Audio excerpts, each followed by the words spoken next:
ఎప్పుడైతే కరువు జిల్లాలుగా ప్రకటిస్తే కేంద్ర ప్రభుత్వమే ఎక్కవలొచ్చి ఓ టీం అనేది కూడా వచ్చేసి అక్కడంతా కూడా పర్యటిస్తుంది. రైతులతో కూడా స్వయంగా కూడా మాట్లాడతారు. ఫీల్డ్ విజిట్ కూడా ఉంటుంది. ఆ యథార్థ పరిస్థితులను తీసుకొని రైతాంగాన్ని ఆదుకోవడానికి అనేకమైన కూడా ఆర్థికంగా కూడా కేంద్ర ప్రభుత్వం కూడా ఇస్తారు.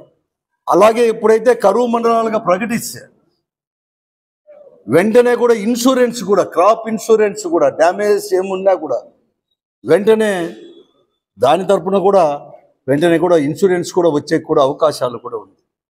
ఇవన్నీ రాకపోతే ఇన్పుట్ సబ్సిడీ తప్పకుండా కూడా ప్రభుత్వం అనేది కూడా ఇవ్వాల్సిన పరిస్థితి కూడా ఇవన్నీ కూడా వస్తుంది.